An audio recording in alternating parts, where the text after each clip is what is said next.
Hey, what's up guys? Brian Kelly here from Zombie Guitar. In this lesson I want to talk about the 4 essential scales that I think every guitar player should know and be able to play up and down the entire neck of the guitar and be able to do so in both a major key context and a minor key context.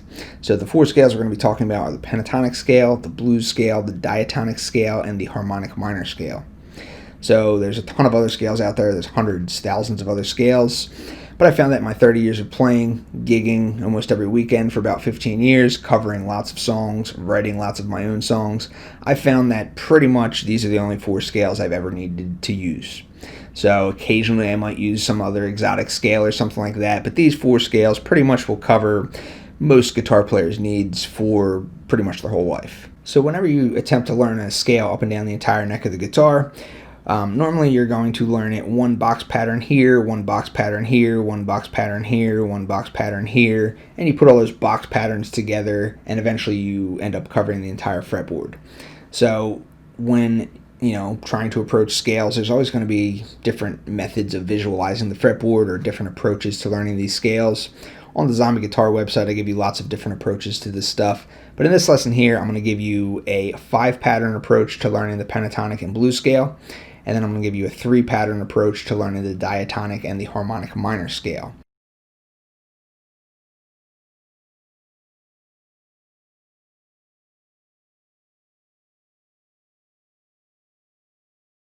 So first we're going to take a look at the pentatonic scale, and depending on whether you are using this in a major context or a minor context will determine how you locate your first box pattern. So if it's a minor key, you locate position number 1 or box pattern number 1 using your first finger. So for the key of A minor, we're going to locate the note A. That's a root note. Key of A minor, root note is A, using our first finger. First finger is for minor. So you find your note A on the low E string right here, 5th fret. There's your note A. And here's our position 1 for the A minor pentatonic scale. Once you find your position number 1, you can then find all of your other positions 2, 3, 4, 5, back at 1, and then 1, 5, 4. So once you find your position number 1, you can find all of the other positions relative to that one. The important thing is finding position number 1.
So when you're in a major context, you locate your position number 1 using your pinky. So minor is first finger, pinky is for major. So C major is going to be the key. So you locate your note C, root note C with your pinky. Right here, 8th fret, there's your note C. And here's your position number 1 for the C major pentatonic scale.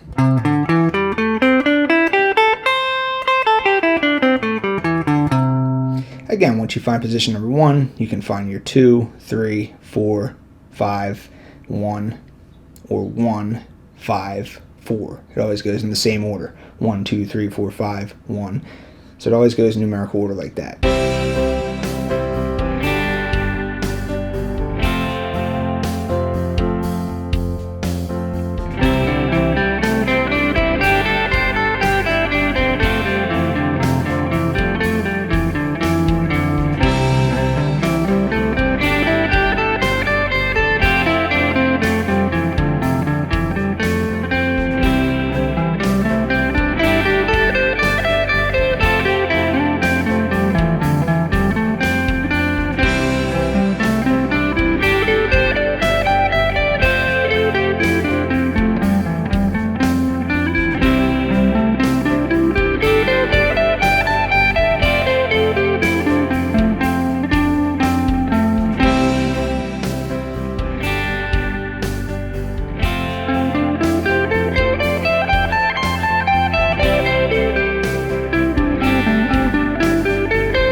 So if you know your 5 pentatonic positions, the blues scale is just a matter of adding in one single note. So this one single note is actually an out-of-key note. It's not part of the key. So you don't really want to sustain on this one particular note. You don't want to sustain on the blue note, but it works really well as a passing tone. But the same concept applies for a minor key. You still locate your position number 1 with your first finger, and for a major key, you locate your position number 1 with your pinky. So for the A minor blues scale, position number 1, first finger, find your note A, right there, 5th fret, low E string. Here's your position 1. And then 2, 3, 4, 5, 1, 2, everything's relative to position 1.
Again, for a C major blues scale, you locate your position number 1 using your pinky. Major is pinky.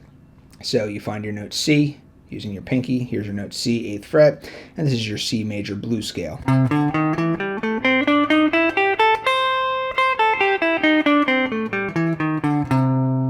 So you find your position number 1, then you find all of your positions relative to that.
So when it comes to the diatonic scale, I only use 3 patterns. So you could technically add some notes to each of the 5 pentatonic positions because the pentatonic scale is really just a portion of the diatonic scale. The pentatonic scale actually only contains 5 notes. The diatonic scale contains 7 notes, 5 of which are part of the pentatonic scale. So the diatonic scale is really just an extension of the pentatonic scale. So you could just kind of take a 5 patterns approach if you wanted to. Me personally, I like to take a 3 pattern approach because you can cover the entire fretboard with just 3 patterns. So you locate each of these 3 patterns using either your first finger or your pinky finger, depending on whether it's a major key or a minor key. So those 3 patterns are, for A minor, we're going to find our first position using our first finger. So first finger finds the note A right here on the low E string, and this is our position number 1.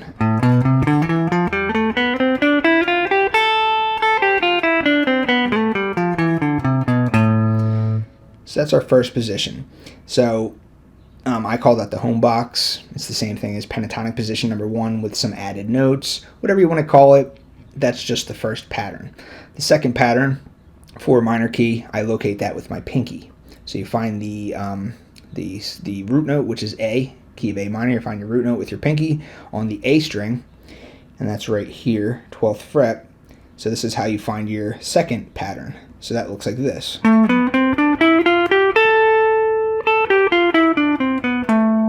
And of course you can play all these other surrounding notes.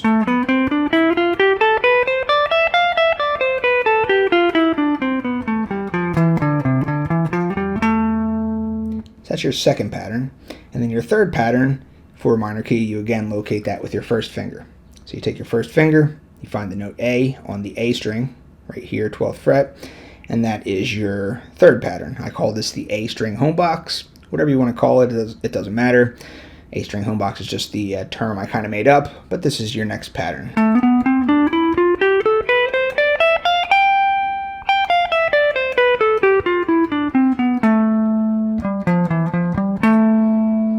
So that's your next pattern. And then when you want to move up further, you're then again at position number 1 again, which you again locate with your first finger for a minor key. So there's really only 3 patterns for the diatonic scale that you need. You can take a 7 pattern approach, you can take a 5 pattern approach. The 3 pattern approach works well too. It covers the whole entire fretboard, not missing any notes, and it's the least amount of patterns that you can cover the fretboard in.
So you can locate those same exact 3 patterns for a major key, but you're going to have to use just different fingers. So locating pattern number 1 for the C major diatonic scale, our root note is C. You locate the root note with your pinky on the low E string. So you find your note C here, 8th fret, and this is your C major diatonic scale.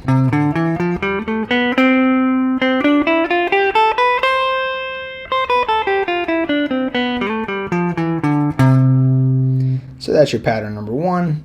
You just locate it with your pinky for a major key. The next pattern would be that same second pattern, but now since we're in a major key, we're going to locate this pattern using our first finger. Find your root note on the low E string. Right here is the note C, and then you apply that pattern.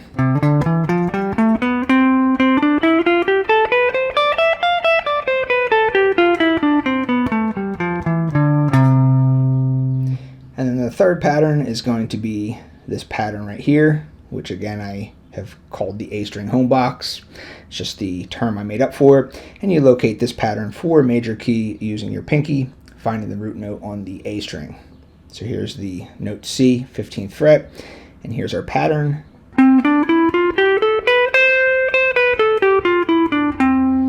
And and all the other surrounding notes are also part of the overall key scale.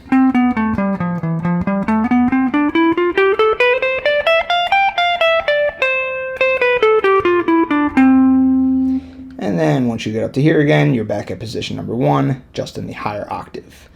So I can't always get my pinky in there, so I tend to just kind of use my third finger. But the point is, you kind of minor, major, minor, major. So locate this here.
So finally, we have our harmonic minor scale. And again, we're going to be taking the same exact 3-pattern approach that we just did for the diatonic scale. So when you're looking at this from the minor perspective, or you're playing this scale in a minor key context, you're going to locate your position number 1 using your first finger. You're going to locate your position number 2 using your pinky. You're going to locate your position number 3 using your first finger. That's for a minor context. For a major context, you're going to locate the exact same 3 patterns, but pattern number 1, you're going to find it with your pinky. Pattern number 2, you're going to find it with your first finger. Pattern number 3, you're going to find it with your pinky. And once you find these, you're going to realize that the harmonic minor scale is just a 1-note difference from the natural minor scale. The 1-note difference is when you're viewing this from the minor context. So let's say we're looking at position number 1 in the key of A minor. Every time you see the white note, which is the root note, that's your root note. So the note that falls right before that in the natural minor scale is going to fall 1 whole step lower, or 2 frets lower. For the harmonic minor scale, it's only going to fall 1 fret lower, or 1/2 step lower. So you just raise that one single note, which is the 7th note, 1, 2, 3, 4, 5, 6, 7, root. You just raise the 7th note by 1/2 step, and that's your harmonic minor scale. So 1, 2, 3, 4, 5, 6, 7, root. So everywhere you see a root note, you're going to find that harmonic minor note 1/2 step before it. So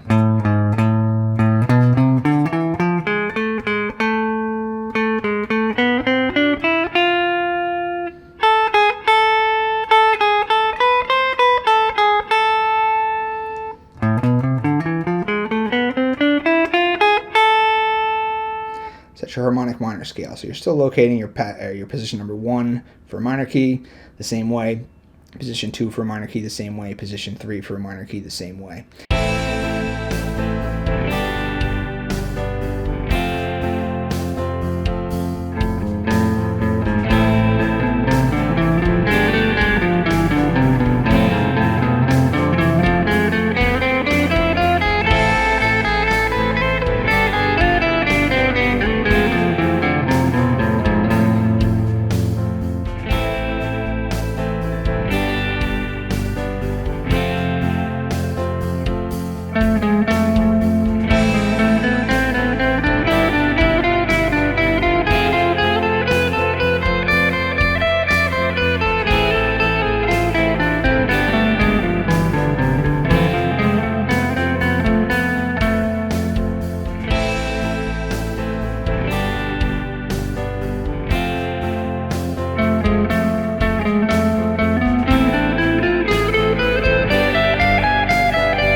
And then when you go to play in a major context, you're still doing the exact same thing. The notes are still the same. That one single note that was moved up a half step is still going to be in the same place. The only difference is now your scale root is going to be the note C. So that same scale played from the perspective of C major would be this.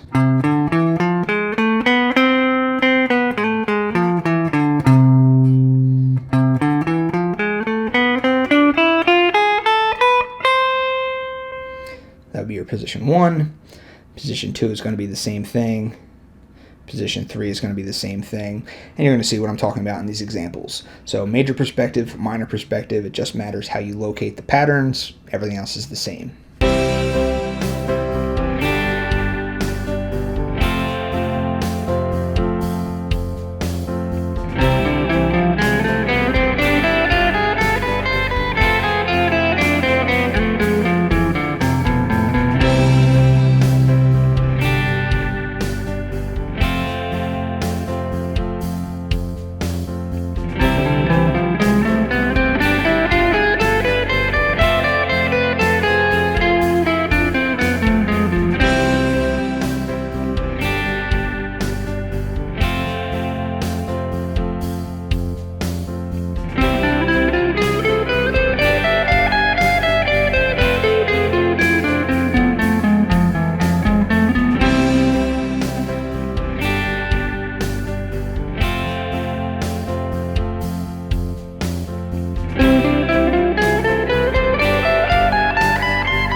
Alright, so hopefully you guys learned a lot from this lesson. Those are the 4 most important scales that I think every guitar player should know. You should know how to play them in both a major context and a minor context. You should be able to know how to locate reference positions so that if you play in another key other than A minor or another key other than C major, you still know how to find your position number 1 and then find everything else in relation to position number 1. So that's very, very important. And then you want to practice over backing tracks. So if you're a full access member of this site, I will have some backing tracks up for this lesson later this week. And that's going to do it for this lesson. So thanks for watching. I'll see you next time.